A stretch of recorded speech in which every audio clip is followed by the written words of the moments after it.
Hello everyone. Guys, we are going to discuss today a very important aspect of marketing automation, which is basically journey framework creation process. We would learn how we can develop journey on SmartTech tool so that we can achieve multiple goals like uh, cart abandonment, retargeting, or data enrichment, cross-channel communication with the customer, as well as lead nurturing or lead generation programs. This basically involves two things. One is a use case, how we are planning to deploy a solution to achieve a certain goal, right? So a use case is very important to understand how we would use all the channels of communication effectively and for which kind of customer. So SmartTech has a clear strategy of creating the workflow that whatever we create over here, it should be based on the simple principle that connect with the right customer at the right time and with the right content via the right channel.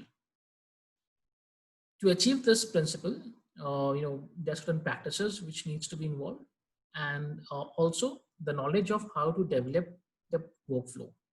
So let's see how we can do that. So first of all, we will have to log into our SmartTech platform, and we will have to visit the campaign section. Under campaign, there is journey, which brings us to the journey dashboard, right?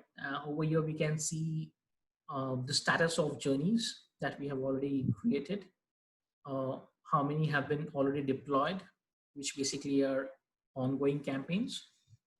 Scheduled basically are the ones which have not initiated yet, but they are scheduled to initiate. Paused are the ones which have been temporarily um, uh, paused to take any new or fresh data into the system for the workflow.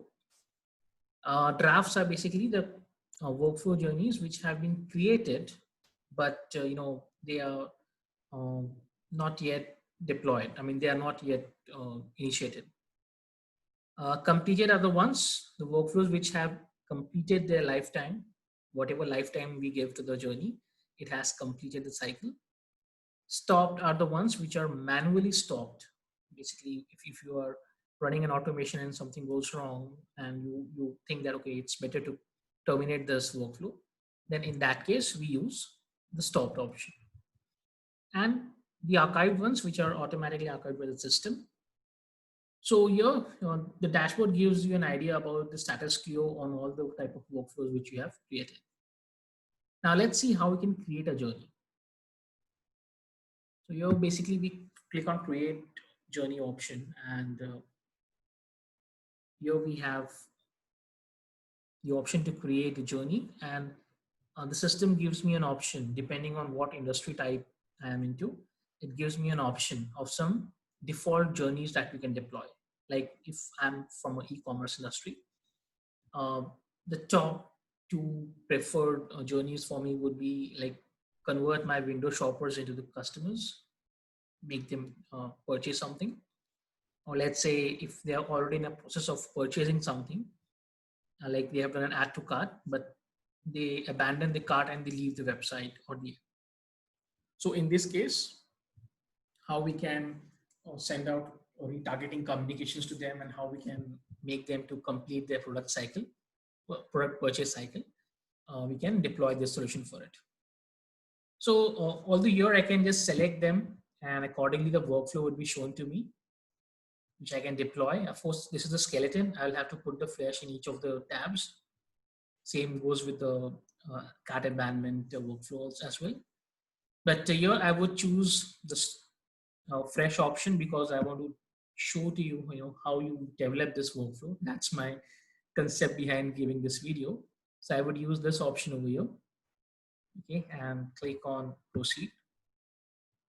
I'll give a journey name.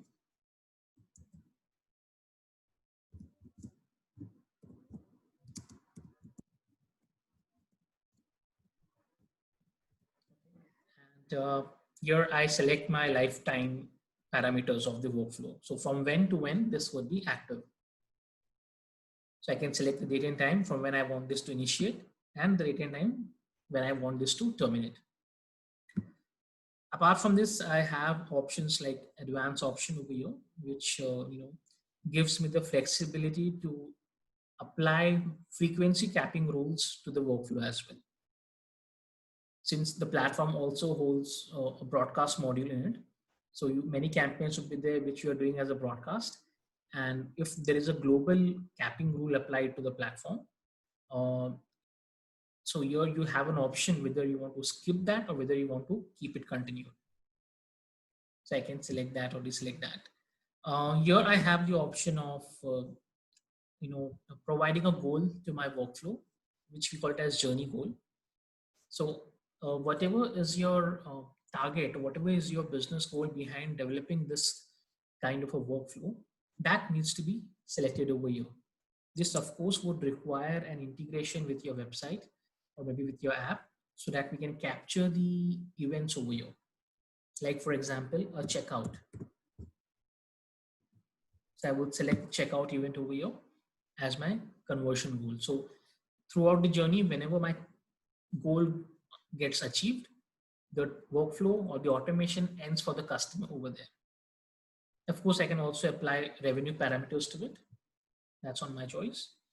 And then when basically I provide the details, now I start building my workflow. So the very first step in developing the workflow, if you see there on the menu, we have 4 options: trigger, action, condition, and flow control.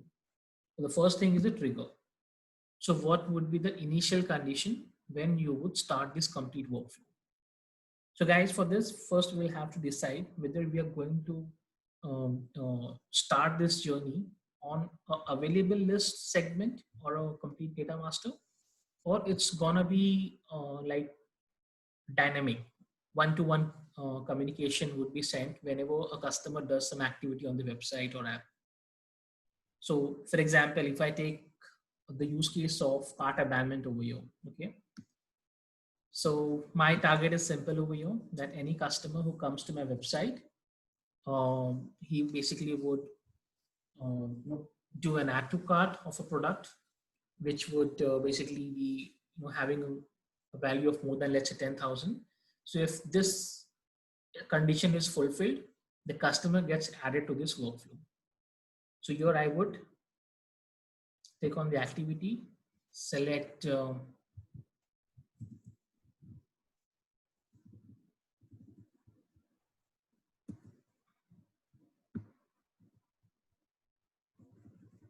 web app activity over here and select the add to cart activity.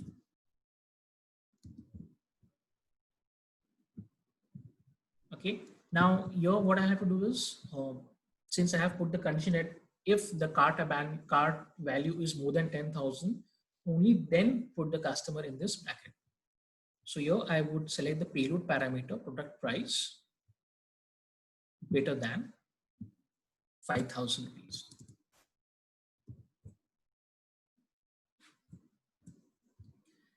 Okay, and here I would put the frequency. So how many times should I want this to be initiated, this workflow? Every time this condition happens or the first time? So depending on that, you select the condition. So if I want this rule to be applicable every time there is such kind of a condition, so I select that and I click on save. Now my contact scoping is done. The next step is, after this, what I have to do, what kind of communication I have to do. So will it be an email communication, or will it be a SMS or any other channel, right? So let's say if I want to do an email communication to remind the customer about the product purchased, right?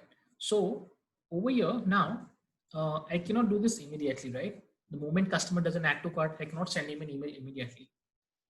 I'll do it only if the customer, let's say, has done the add to cart for more than 5,000 rupees. But even after that, let's say after 2 hours also, he has not done the checkout activity. So here I will move to flow control and I'll put a time gap. Okay, where I would select that if the customer times out, for doing the checkout by more than 2 hours, then send him an email. So I'll just have to plot the condition over here. Again, web and app activity, checkout.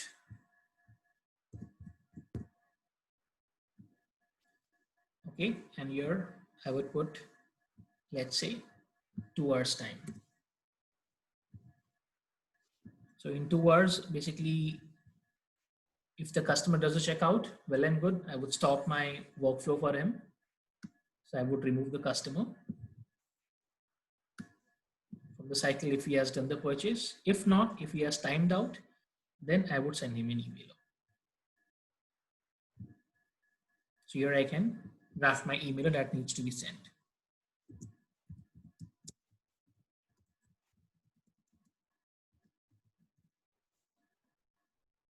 Put this sender name, the email address, and the domain from which I'm going to send out the communication. So just like we designed the campaign in broadcast, the same way we would have it over here.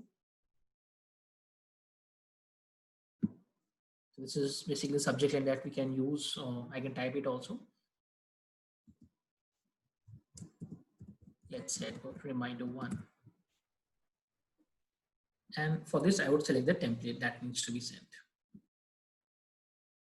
I can also add latest activity personalization if there is any integration of the website or for the this particular feature, or I can just click on save.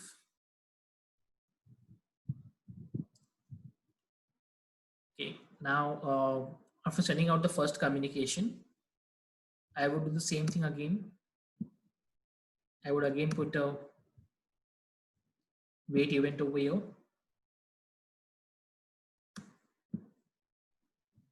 to see if even after sending out the emailer, still the checkout has been done or not.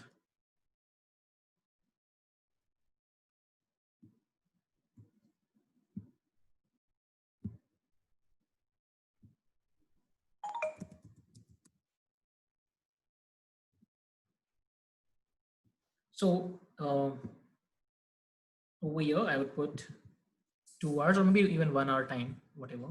If you're trying to connect with the customer within 1 hour, I just put 1 hour window over here. Okay, and would see after 1 hour still the checkout has been made or not. If not, then this time maybe I can send him another email or maybe an SMS.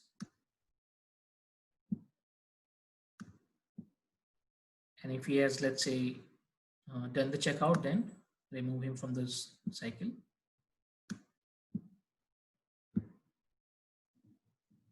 And here then I can plot my SMS campaign.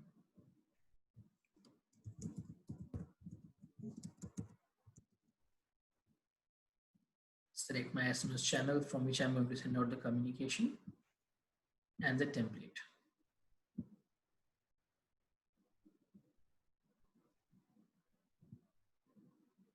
If the customer is having a mobile app, I can also send out an app push, or I can also send out a web push if he has done an opt-in on the website.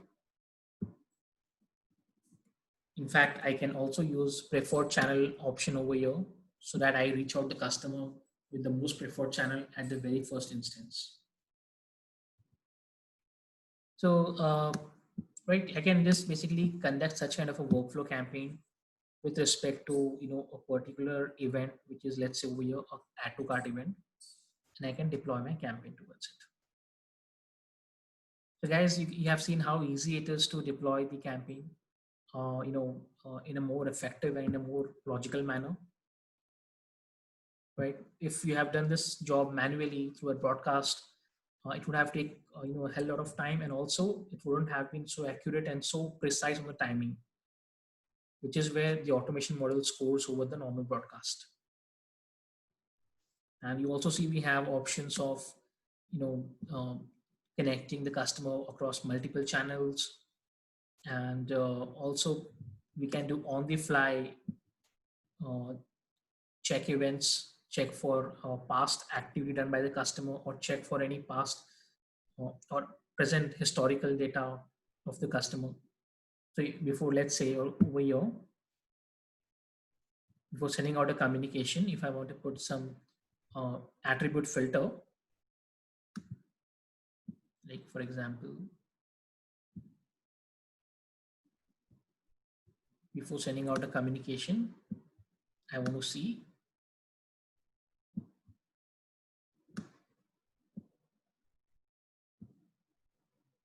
if the customer belongs to a metro location or non-metro location. If at all I have his data, right? So I can basically select that option over here.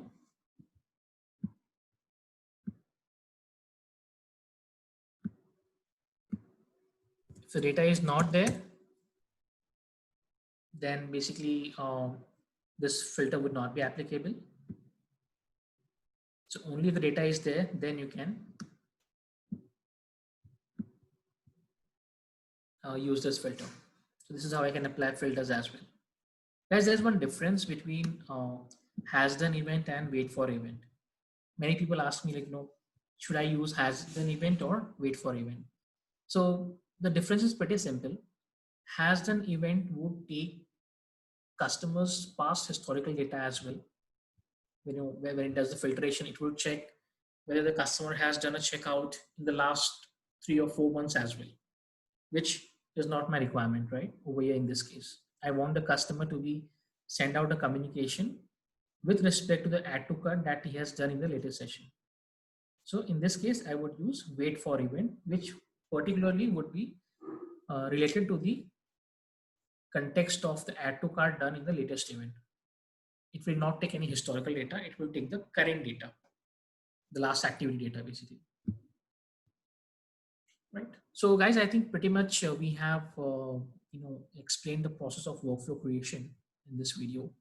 Of course, there would be a lot of doubts and questions for you. I would be happy to receive them and would like to answer them as well. So please provide us your feedbacks and inputs on this, and we'll be happy to provide the resolutions. Till then, goodbye, and keep having a track on these video services where we will have more cases discussed on the automation part, like data enrichment, uh, cross-channel communication, lead generation, etc. Right? Thank you for watching the video. Have a nice day.